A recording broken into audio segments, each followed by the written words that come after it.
우리가 원하는 삶을 살기 위해서, 그리고 원하는 목표를 이루기 위해서 정말 도움이 되는 것이 무엇이냐면 습관이 들었어. 습관이 들었다는 건 무엇이냐? 그것이 자동적으로 된다는 것입니다. 많은 사람들이 이렇게 얘기합니다. 저도 그렇게 얘기했습니다. 바로 66일을 버텨라. 영국에서 심리학자들이 대학생들한테 돈을 주면서 한번 얘들이 갖고자 하는, 원하고자 하는 그 습관을 만들어 봐라. 그러면서 며칠이 걸리나 보자 했더니 평균 66일이 나왔습니다. 습관이라 하는 것은 어떤 일을 하지 않으면 이상한 감정이 있는 상태로 좀 정리를 하고 있는데, 그게 뭐냐, 습관이 들기 전에는 무언가를 하게 되면 힘들죠. 습관을 딱 만들게 되면 알아서 굴러가기 시작합니다. 습관이 무섭죠. 근데 그게 되려면 종목마다 다르고 개인마다 다르지만 보통 66일이 해야 된다 라고 하는 것입니다. 그런데 66일도 짧지 않아요. 2달이에요. 2달 동안 열심히 하는 게 쉽지가 않습니다.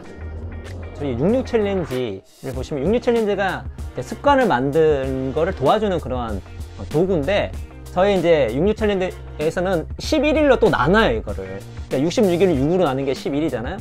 나눈 이유가 있습니다. 이정표 효과 때문인데요. 1. 손만 뻗으면 잡힐 것처럼 목표가 바로 눈앞에 보입니다. 이 긴 계획 중에 실현 가능하고 노력할 가치가 있는 결정적 순간을 나타내 줍니다.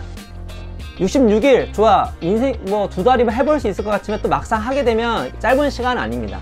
근데 11일은 좀 해볼만 해요. 11일을 하게 되면은 작은 성공을 거두게 되죠. 사람은 그걸 정하게 되면 한 9일 이렇게 포기하고 싶다 하더라도 이 11일을 맞추고 싶은 그런 마음이 생겨요. 그게 이정표 효과죠. 그래서 어떻게든 11일로 끌어가게 됩니다.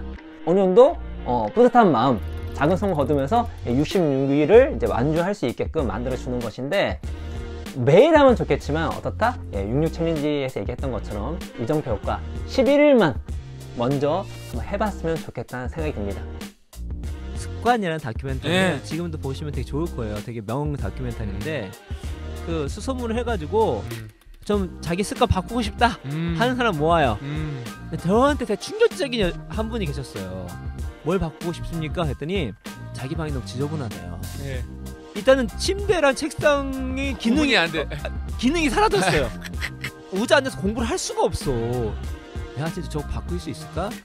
습관 전문가에 따라서 이제 시작을 합니다.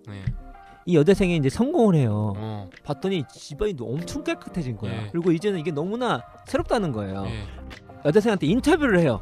잘못된 습관 바뀐 거에 대해서 어떡하냐. 그러니까 이렇게 얘기를 합니다. 예전에는 계획을 세우면 모두 실패하곤 했어요. 그런데 이제는 목표를 세우며 행동의 변화를 주어 이룰 수 있겠다. 스스로 많이 변화할 수 있겠다는 생각이 들어서 좋아요. 그러니까 정리정돈만 생긴 게 아니라 그거 하나로, 이게 아니라 내가 앞으로도 뭐든지 할 수 있겠다 하는 그런 마인드가 생긴 거죠. 자기 가치를 자기 스스로 확인하는 거예요. 그게 얼마나 좋냐면, 또 뭔가 새롭게 계획을 하고 나아가려고 하잖아요. 그 원동력이 필요합니다. 그 원동력이라고 하는 건 많은 것들이 있을 수 있어요. 그 중에 하나가, 강력한 원동력 중에 하나가 뭐라고요? 여러분 스스로 여러분의 가치를 확인하게 되면 여러분의 내적 의지가 불타오른다는 얘기를 하고 있는 것입니다. 여러분의 내적 의지, 여러분께서 지금 새롭게 계획하는 것들을 제대로 실천하기 위해서는 여러분 의지가 계속 불타올라야 되고, 특별히 새로운 분야에 도전하게 되면 용기와 호기심, 굴복하지 않는 힘이 필요한데, 그 힘의 원동력을 줄 수 있는 게 무엇이다? 자기 가치를 확인하는 겁니다. 이렇게 우리가 하나의 잘못된 습관을 바꾸거나 좋은 습관을 들였는데 연쇄 효과를 내는 습관들이 있어요. 그게 바로 핵심 습관이거든요. 핵심 습관을 어떻게 생각하시면 되냐면, 볼링의 킹핀, 맨 앞에 있는, 그렇죠. 그게 킹핀이잖아요. 그래서 우리가 스트라이크 하려면 1번핀, 대신 1번핀 맞추면 대부분 스트라이크나 뭐 9개, 10개 맞출 수 있는 거잖아요. 그게 바로 이제 핵심 습관입니다. 그래서 찰스 두이가 이런 얘기 했어요. 핵심 습관을 바꾸면 그 밖에 모든 것을 바꾸는 것은 시간 문제일 뿐이다. 그럼 핵심 습관이 뭐가 있냐? 하나는 정리정돈 있어요. 매우 중요합니다. 그 다음에 이제 운동입니다. 운동은 뭐 이거는 파급 효과가 너무 많아요. 뭐 몸과 정신이 다 플러스가 됩니다.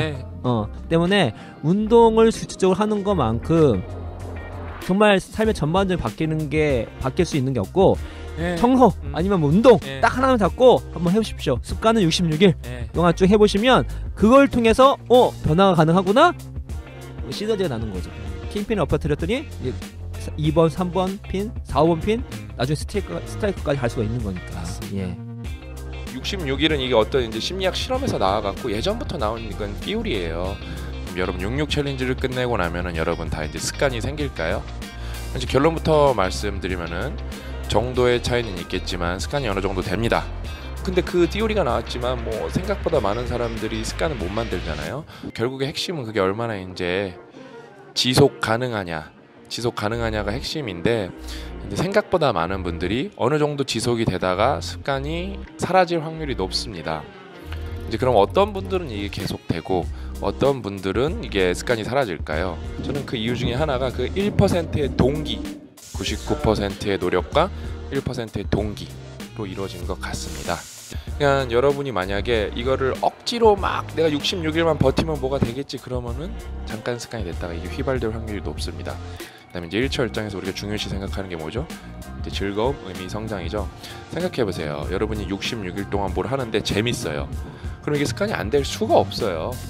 습관이 안 될 수가 없습니다. 근데 여러분 제가 말씀드렸듯이 즐거움과 재미를 동기로 잡기는 쉽지가 않습니다.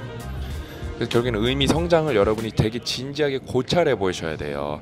66 챌린지 이렇게 하시는 것도 좋은데 그것보다도 그 노력이 99%라서 진짜 이 악물고 하는 게 중요한데 앉아갖고 이 66 챌린지에서 만드는 습관이 내 인생에 어떤 의미이고 나에게 어떤 성장을 가져다 줄 것이냐 그거에 대한 고민 없이 성찰 없이 고찰 없이 그냥 무의식적으로 만약에 내가 노력만 이 악물고 한다 그러면 여러분의 그 힘든 노력 진짜 그 고생한 게 오래 안 갈 확률이 높습니다. 저 같은 경우는 독서 습관을 들지 않았을 때와 독서 습관이 들었을 때를 다 겪어봤기 때문에 그 차이가 얼마나 큰지 압니다. 습관이 들기 전에 독서는 매우 어려웠어요. 정말 큰 의지를 내고 노력을 되게 많이 했었어야 됩니다. 독서 습관이 드니까 안 할 수가 없게 되는 거죠. 독서를 안 할 수가 없게 된 상태 정말 도움이 많이 되겠죠. 11일만 먼저 해봤으면 좋겠다는 생각이 듭니다. 그렇게 되면 11일이 다음 11일, 다음 11일 해서 66일이 될 것이고 습관이 될 것이고 그렇게 되면 자기 가치를 자기가 확인하는 것이 습관이 될 수 있겠죠. 그렇게 되면 여러분이 여러분 원하는 방향으로 여러분이 여러분 원하는 모습으로 성장할 수 있는 정말 인생이 바뀔 수 있는 그런 계기가 되지 않을까. 99% 노력은 계속 꾸준히 열심히 해주시고 1%의 동기에 대해서 진지하게 한 번만 생각해 보셨으면 좋겠습니다. 그래서 여러분들이 꼭 다 원하는 습관 꼭 만드셨으면 좋겠습니다.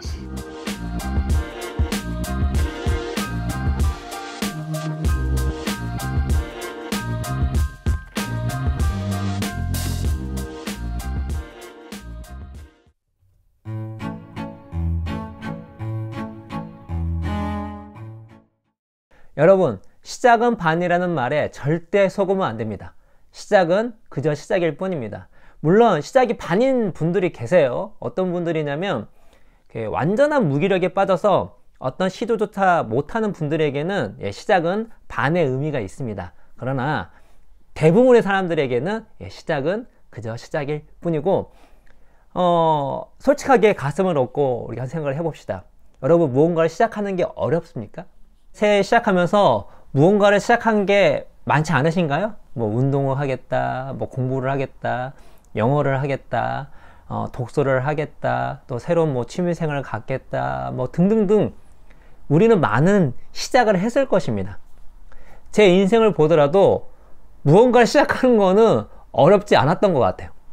그래서 뭐죠? 우리는 시작 마스터예요. 그러니까 무언가를 시작하는 것은 기가 막히게 잘합니다. 그런데 문제는 다른 곳에 있죠. 여러분 새해 계획 잡고 시작하신 거 지금도 잘하고 계십니까? 계획하신 공부, 뭐 영어, 운동, 취미, 뭐 등등등등 지금도 잘하고 계십니까? 제가 통계를 보니까 새해 계획을 잡고 시작한 이후 한 달이 지나고 나서 그 새해 계획을 하지 않는 사람의 비율이 무려 64%라고 합니다. 그러니까 새해 계획 잡았어, 시작을 했어, 근데 10명 중에 6명은 어떻죠? 한 달이 지나면 그거를 하지 않습니다. 아니면 제대로 이행하지 않아요. 시작했던 것들을. 이게 1년을 하면 어떻게 될까요? 새해 계획을 전 통계본 놀랬어요. 새해 계획을 1년 내내 한 사람은 12%라고 합니다. 제 생각보다 많아요. 무려 10명 중에 한 명이 뭐죠? 시작한 거를 1년 내내 하고 있는 거야. 제 20대를 돌이켜보면 정말 시작 그랜드 마스터야. 그런데 포기도 그랜드 마스터야. 예를 들어서 제가 독서 같은 경우에는 이제 지금 아내를 제가 21살 때 만났거든요. 이제 사귀었을 때죠. 저는 독서를 거의 안 했는데 아내는 이제 1년에 한 100권 정도 독서를 했어요. 그래서 어떻게 했겠습니까? 연초에 항상 계획을 세웠어요. 독서 계획을 세우고 저는 이제 한 50권 정도 읽겠다. 한 주에 한 권 정도 읽을 수 있으니까 한 주에 2권을 읽기 때문에 내가 한 주에 한 권을 읽어야 되겠다 하고 시작합니다. 1월은 조금 어떻게 넘어가는데 2월 넘어가면서 거의 이제 진행이 잘 안 돼요. 3월을 되면은 책을 읽지 않는 제 자신을 바라보게 되는데 이것이 매년 반복됩니다. 놀랍게도. 근데 이게 독서만 그런 게 아니에요. 뭐 영어 공부, 뭐 글쓰기, 뭐 그 다음에 여러 가지 내가 좋아 보이는 그런 취미들 같은 경우도 시작해놓고 그거를 포기한 게 한두 개가 아닙니다. 그래서 시작은 생각보다 중요하지 않아요. 왜요? 우리는 시작을 너무 쉽게 하거든요. 정말 중요한 게 뭘까요? 시작이 아니라 지속입니다. 지속할 수 있을 때에만 우리가 원하는 삶, 우리가 원하는 성공과 성장과 성취를 이룰 수 있는 것입니다. 시작이 반이다? 너무 과대평가됐어요. 시작은 쉽습니다. 일반 사람들에게 시작은 그냥 시작일 뿐이야. 그래서 여러분 의도적으로 시작은 과소평가할 필요가 있습니다. 쉬운 거니까. 정말 어려운 뭐죠? 지속을 과대평가해야 됩니다. 그죠? 지속이 거의 전부다 라고 생각하는 것이 훨씬 더 여러분이 원하는 삶을 살 때, 또 변화를 가질 때, 성공과 성취, 성장을 이룰 때 훨씬 중요한 전략입니다. 마음 전략입니다. 지속의 중요성, 지속의 위대함에 대해서는 뭐 너무 많은 책이 이야기를 하고 있는데 대표적으로 안데르스 에릭슨이 쓴 1만 시간의 재발견. 안데르스 에릭슨이 대가 연구의 대가죠. 말콤 글래드웰이 이 안데르스 에릭슨의 연구를 통해서 1만 시간 법칙이라는 말을 만들었고, 이 책을 보시면 대가가 되기 위해서 뭐가 필요하다? 지속하는 힘, 꾸준함, 노력의 양이 중요하다고 얘기하고 있습니다. 그러니까 일정 수준의, 그게 1만 시간이 아니다 할지라도 일정 수준의 노력의 양이 크지 않으면 대가가 될 수 없다는 얘기를 이 책에서 하고 있어요. 그렇게 노력하기 위해서는 무엇이 필요하죠? 지속하는 힘이 필요하죠. 그 다음에 이 그릿 보시면 정말 많은 분야에서 공동적으로 성공한 사람들, 성취한 사람들을 연구해 보니까 그릿 지수가 높더라. 이 그릿은 우리말로 좀 번역하면 끈기, 근성 같은 거거든요. 끈기, 근성이 무엇인가요? 지속하는 힘을 일컫습니다. 그러니까 지속하는 사람에게 오는 선물이 성공과 성취죠. 그래서 모든 자기계발의 핵심엔 뭐가 있다? 지속이 있습니다. 그런데 우리는 왜 이렇게 시작은 잘하는데 지속은 못하는 것일까요? 시작하는 뇌와 지속하는 뇌가 달라서 그렇습니다. 그러니까 시작하는 뇌는 이 전조 중심으로 실현 제의 영역, 그러니까 의식적 자아가 지배하는 영역이라면 이 지속하는 뇌는 기저핵 중심으로 무의식 영역이 있는 거예요. 그래서 시작해야지 이렇게 결심을 하잖아요. 시작할 수가 있습니다. 근데 지속해야지 이렇게 결심한다고 지속할 수가 없어요. 왜? 지속을 하려면 이렇게 결심이 아니라 거의 무의식적으로 움직여야 되거든. 그러면 어떻게 무의식적으로 움직일 수 있을까요? 바로 습관을 만들 때 가능한 것입니다. 그래서 지속하는 힘은 어디서 나오냐면 습관에서 나오는 것입니다. 그리고 지속하는 뇌의 그 기저핵, 기저핵에 영향을 미치는 것이 습관이에요, 습관. 그러니까 우리가 어떤 것들을 시작을 넘어 꾸준하게 지속하기 위해서는 이 시작하는 거를 습관화 만드는 게 매우 중요한 것입니다. 습관화 만들었을 때 어떻게 되죠? 그것이 알아서 굴러가는 거예요. 그래서 이걸 습관을 만들게 되면 이 시작하는 뇌를 지속하는 뇌로 이렇게 바꾸기 시작하게 되면 어떤 일이 벌어지냐면 나 지속해야지 하지 않아도 어느 순간 하고 있어요. 제가 독서를 거의 이제 15년 정도 매우 꾸준하게 하고 있거든요. 그런데 제가 앞부분 말씀드렸잖아요. 21살 때부터 어떻다? 독서 시작을 계속 했다니까요. 계속 포기해서 그렇지. 근데 지금은 제가 독서를 꾸준하게 해서 10년 넘게 이렇게 독서를 꾸준하게 많이 하다 보니까 이것이 제가 하는 일, 제 어떤 지적 그 능력, 그리고 제가 살아가는 다방면에 어마어마하게 도움이 되고 있습니다. 그러니까 독서에 대한 지속이 저를 성장시켜주고 제가 원하는 삶을 사는데 큰 도움을 주고 있는 것이죠. 근데 그게 어떻게 가능했냐? 얘기도 제가 말씀드렸죠? 예, 독서 습관을 만든 이유부터였습니다. 제가 독서를 거의 하지 않았지만 독서 습관을 들게 되니까, 다시 말해서 독서하는 뇌가 아니었어요. 그냥 시작하는 뇌에서만 이 독서가 돌고 있었어. 그런데 이걸 반복을 통해서 이게 이제 이 독서라는 것이 시작하는 뇌에 멈추지 않고 지속하는 뇌로 옮기고 있는 거죠. 습관이 되는 거죠. 그러다 보니까 어떻게 되냐면 이제 독서를 하지 않으면 이상해. 제가 습관에 대해서 그 정의가 여러 가지인데 제가 내린 정의 이거라고 말씀드렸죠. 무언가를 하지 않으면 이상한 감정이 든 상태예요. 그러니까 안 하면 이상해요. 하면 그냥 무의식적으로 하고 있는 거야. 그러니까 독서를 하면 그게 제 일상생활인 거예요. 근데 독서를 안 하는 상황에 벌어지면 뭔가 찝찝해. 뭔가 이상해. 별로 안 좋은 부정적 감정이 드는 거예요. 여러분, 데이비드 휴미 얘기했죠? 이성은 열정의 노예다. 이게 뭐냐면 우리가 이성적으로 뭔가를 생각한다 할지라도 뭔가를 실제로 실행을 계속 하는 게 힘들어요. 근데 이걸 하고 싶은 감정이 들잖아요? 계속 하게 됩니다. 우리가 행동을 할 때는 이성보다 감정이 되게 큰 거예요. 이 같은 얘기입니다. 그러니까 시작하는 뇌는 이성적인 거야. 시작은 또 시작하지만 이거를 이제 지속하려면은 이성으로 안 되는 거예요. 감정으로 가야 돼. 감정을 가기 위해서는 뭐다? 예, 습관을 만들 필요가 있다는 것이죠. 그 이후부터는 알아서 굴러가기 시작합니다. 그렇게 많이 포기를 했는데 이 독서가 지속하는 뇌, 그러니까 내 뇌가 독서 측면에서는 지속하는 뇌, 습관이 됐기 때문에 쭉 어려움 없이 할 수가 있는 것이죠. 여러 다양한 연구 결과와도 비슷한 얘기를 하고 있는데요.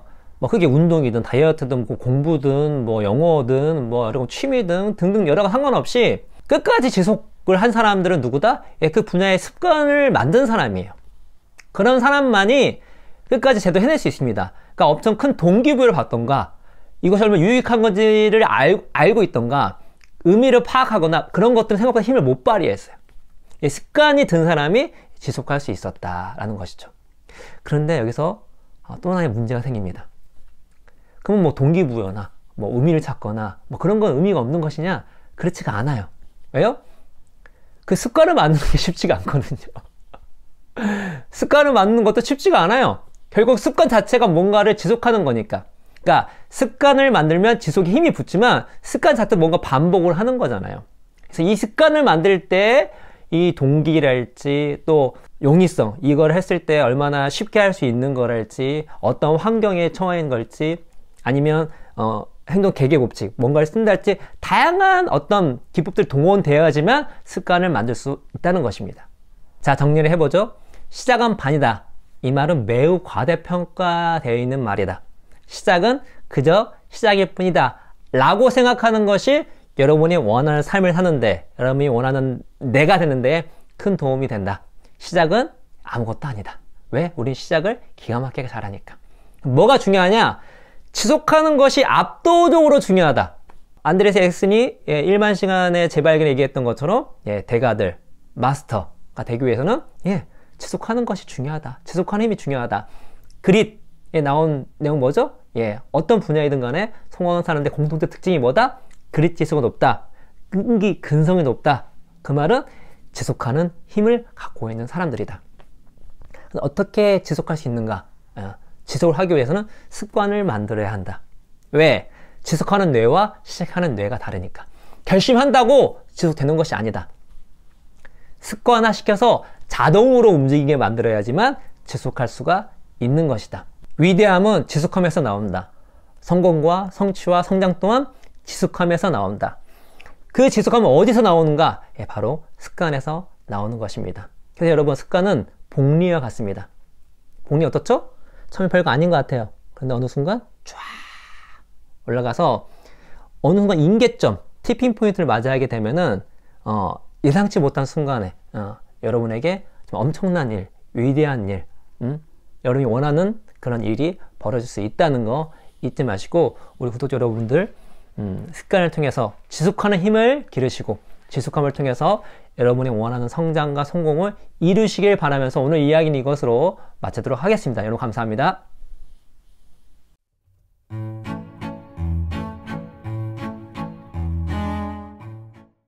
나는 자제력이 없어, 나는 의지가 부족해 라고 생각하시는 분들을 위한 영상입니다.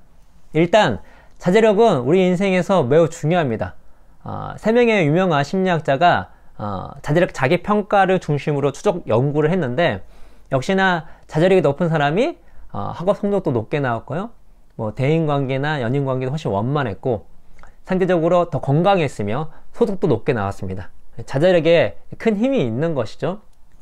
그럼 그 자제력이 어디서 나오는가? 그 힘은 도대체 어디서 나오는 건가? 그래서 어떤 연구자가 자제력과 관련된 100개가 넘는 그런 연구를 메타 분석을 했습니다. 했더니 좀 흥미로운 결과가 나왔습니다. 자제력이 높은 사람들은 그 자제력이 순전히 의지에서 나온 게 아니에요. 그러니까 의지력이 높은 사람이 자제력이 높은 사람이 아니었다는 것입니다. 우리 보통 자제력이 높다라고 생각하는 건 의지가 정말 강한 사람을 생각하잖아요. 그게 아니었던 거예요. 자제력이 높은 사람은 의지력이 높은 사람이 아니라 매우 전략적인 사람이었습니다. 다시 말해 자제력을 발휘하는 의지력이 높았던 것이 아니라 자제력을 발휘할 수 있는 전략을 잘 짠 사람이었던 거죠. 그러니까 힘이 아니라 머리를 잘 쓴 사람이 자제력이 높은 사람이었다는 것입니다. 그렇다면 어떠한 전략을 썼을까요? 그건 좀 이따 말씀드리고, 그 전략을 알아보기 전에 더 중요한 게 있습니다. 우리가 진짜 자제력을 발휘하기 위해서는 전략보다 중요한 게 여러분의 스스로에 대한 믿음을 고치는 겁니다. 스탠퍼드 대학교 행동설계연구소장인 BJ 포그는 내가 뭔가를 시도하려고 할 때, 뭔가 행동 변화를 하려고 할 때 가장 먼저 해야 될 것이 있다라고 얘기합니다. 그것은 바로 제발 뭐가 안 되는 거, 실패를 네 탓으로 하지 마 라고 하는 것이죠. 놀랍게도 그 행동 변화 또 행동 관련된 연구의 그 대가 중에 한 명이 웬디 우드거든요. 웬디 우드 똑같은 얘기를 합니다. 너가 뭔가 지속적인 행동을 만들고 원하는 어떤 습관을 만들려고 할 때 중요한 게 무엇이냐면 실패에 대해서 자기 탓을 하지 말라는 거예요. 어떻게? 이거 못한 거 내 자제력이 부족해서 그래, 내 의지가 부족해서 그래, 더 나아가서 난 자제력이 없는 사람이야, 의지 박약이야 라는 얘기를 하지 말라는 것입니다. 왜 그럴까요? 자기 자신을 자제력이 없는 사람, 의지력이 없는 사람 라고 믿게 되면 우리가 어떤 행동을 했을 때 계속 성공할 수 없잖아요. 실패했을 때 그냥 무너지게 됩니다. 제가 완벽한 공부법에서 말씀드린 성장형 사고방식과 고정형 사고방식의 차이가 뭐냐면, 둘 다 잘 될 땐 잘 몰라요. 근데 딱 실패를 겪었을 때 성장형 사고방식, 나는 실패와 실수와 완벽하지 않다 할지라도 내가 다시 노력하게 되면 나는 이걸 해낼 수 있을 거야 라는 그런 존재야 라고 믿는 사람은 실패에서 뭘 배워요. 근데 나는 원래 이런 사람이야, 저런 사람이야 라고 고정적으로 생각한 사람은 실패하는 순간 뭐죠? 존재와 자아가 다치게 돼요. 사람은 존재와 자아가 다치는 걸 잘 못 견딥니다. 그래서 거기서 포기하거나 회피하거나 도망가게 되는 것이죠.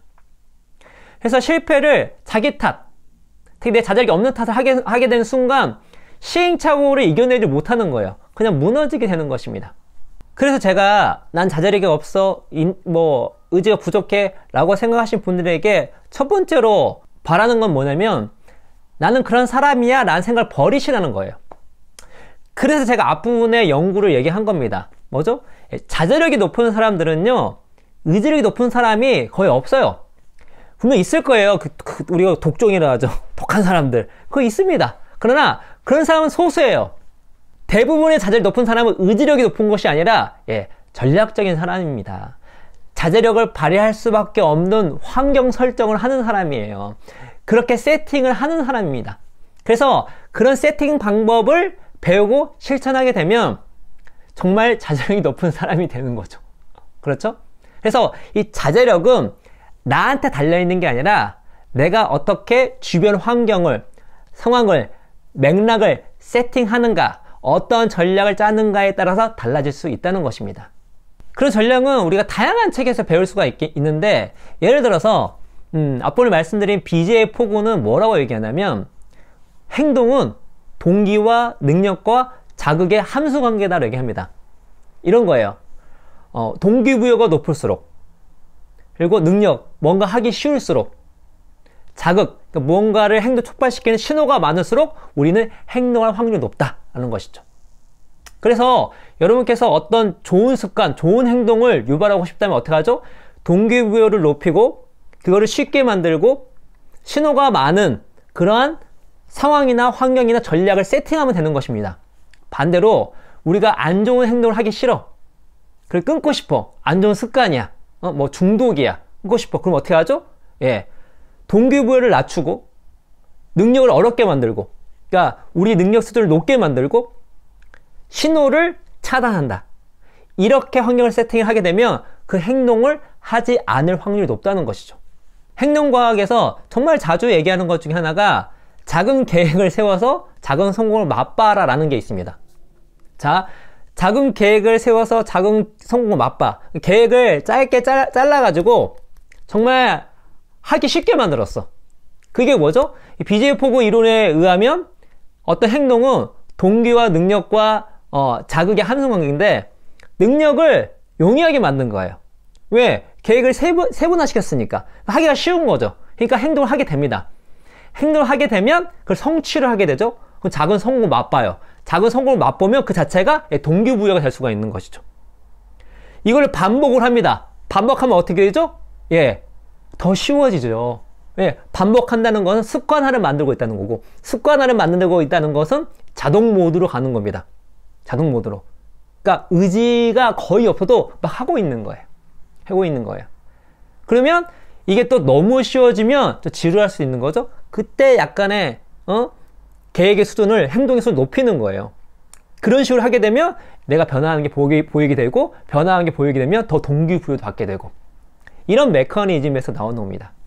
자, 그런 의미에서 자제력을 최고로 올릴 수 있는 놀라운 전략이 한 가지가 있습니다. 그것은 바로 같은 장소에서 여러 사람과 같은 행동을 하는 겁니다. 그렇게 되면 동기부여 차원, 능력 차원, 자극 차원에서 다 플러스 요인을 받게 됩니다. 그래서 내가 의지력이 없어도 그 자체가 놀라운 전략이기 때문에 나는 매우 자제력이 높은 사람이 될 확률이 높아지는 것이죠. 누군가 함께하는 거를 여러분 무시하면 안 됩니다. 되게 유명한 연구가 있어요. 12,000명의 사람들을 32년간 추적 연구를 했는데, 내 가까운 사람이 비만이잖아요. 내가 비만일 확률이 57%에 이릅니다. 내가 11살이나 12살 때 내 가까운 친구가 IQ가 높잖아요. 15세가 되면 내 IQ가 올라갑니다. 그만큼 내가 어떤 맥락 속에 있는가, 어떤 상황 속에 있는가, 내가 누군가와 함께하는 것이 매우 중요합니다. 영어 공부를 하는 사람들의 습관을 만드는 건데, 습관을 이렇게 만들기 위해서는 자제력이 필요하잖아요. 그렇죠? 꾸준히 지속하기 위해서 그 자제력을 높일 수 있는 환경을 만드는 곳이 이 프로젝트입니다. 자, 동기부여가 안 되기가 힘듭니다. 이 단톡방에서 정말 나 말고 많은 사람들이 영어 공부를 매우 열심히 해요. 저 나이 어린 사람이, 저 어르신이 저런 바쁜 와중 속에서도 매우 열심히 하는 모습을 다양하게 보게 됩니다. 동기부여가 안 되기가 힘들어요. 게다가 저희가 함께 공부한다고 말씀드렸잖아요. 이건 일단 모이는 것만으로도 동기부여가 안 되기 힘듭니다. 두 번째, 능력. 제가 이런 66 챌린지로 하는 이유가 무엇이냐면, 이게 바로 그 능력을 쉽게 만드는, 그러니까 무언가를 했을 때 용이하게 만드는 보조 도구입니다. 그러니까 우리가 그냥 습관 만들 수도 있습니다. 저도 예전에 습관을 그렇게 만들었고, 그런데 이왕이면 여기 나와 있는 툴과 여기 나와 있는 내용을 따라서 하면은 습관을 만들기가 훨씬 용이하다는 것이죠. 그러니까 제가 66 챌린지 노트를 함께하는 이유가 그겁니다. 능력의 수준을 낮추는 거예요. 더 쉽게 만드는 거예요. 쉽게 만들 수 있을 때 높은 자제력이 가능한 겁니다. 자극은 어떨까요? 그냥 여러분이 그 행동을 할 수밖에 없는 신호를 넘쳐납니다. 일단은 단톡방에 들어가 있으면 여러분이 핸드폰을 키지 않는 이상 모르겠지만 핸드폰을 키면 이런 카톡 자주 하잖아요. 카톡 단톡방에 계속 새 글이 올라와 있어요.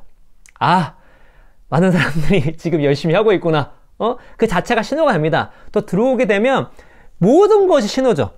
모든 것이 내가 이거를 할 수밖에 없는 BJ 포그 이론으로 접목을 해보면 높은 동기부여 그리고 능력의 용이성 그리고 끊임없는 신호로 그 행동을 지속할 수 있게끔 만들어 준다는 것입니다. 그래서 그러한 환경 속에 그러한 그 맥락 속에서 내가 있으면 나는 자제력이 높은 사람이 되는 거예요. 자, 정리를 해보죠.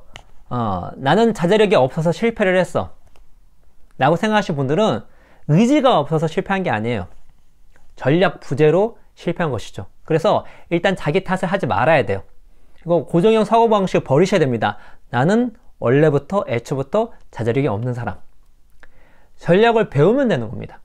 전략을 배워서 적용하면 제가 앞부분에서 연구 말씀드렸잖아요. 자제력이 높은 사람들을 연구해 봤더니 이 사람들이 무슨 엄청난 순전한 의지력으로 막 유혹을 이기고 막 이겨냈던 게 아니에요. 이 사람들은 전략적으로 동기부여를 높게 만들고 능력을 용이하게 만들고 자극을 신호를 많이 만들어서 내가 이거를 할 수밖에 없는 상황을 만든 거죠. 반대로 이걸 하기 싫어. 그럼 어떻게 했다고요? 동기부여를 낮추고 어떤 일을 할 때 어렵게 만들고 그리고 자극을 차단함으로써 신호를 차단함으로써 안 좋은 행동을 하지 않았던 것이죠. 그래서 내가 원하는 행동을 하기 위한 높은 자제력을 원하신다면 그런 환경, 그런 맥락, 그런 상황을 세팅하시면 되는 거예요. 그리고 뭐 그런 세팅이 좀 어렵다 하신 분들은 아주 간편하게 내가 하는 행동을 똑같이 하는 그러한 공동체에 들어갑니다. 그런 환경 속에 들어가요. 들어가게 되면 여러분도 없던 자제력이 나올 수밖에 없는 상황이 펼쳐질 것입니다. 하나를 정복하면 두 번째, 세 번째, 네 번째 정복은 훨씬 더 쉬워집니다. 그 과정 속에서 자신감, 자부심도 많이 붙게 되고요. 그래서 막 의지를 막 추구하기보다 똑똑하게 전략적으로 동기, 능력, 자극 이런 것들을 고려해서 환경 설정을 통해서 상황 세팅을 통해서 그 맥락 속에 내가 들어감으로써 여러분이 원하는 것들을 얻으시기를 바라면서 오늘 이야기는 이것으로 마치도록 하겠습니다. 여러분 감사합니다.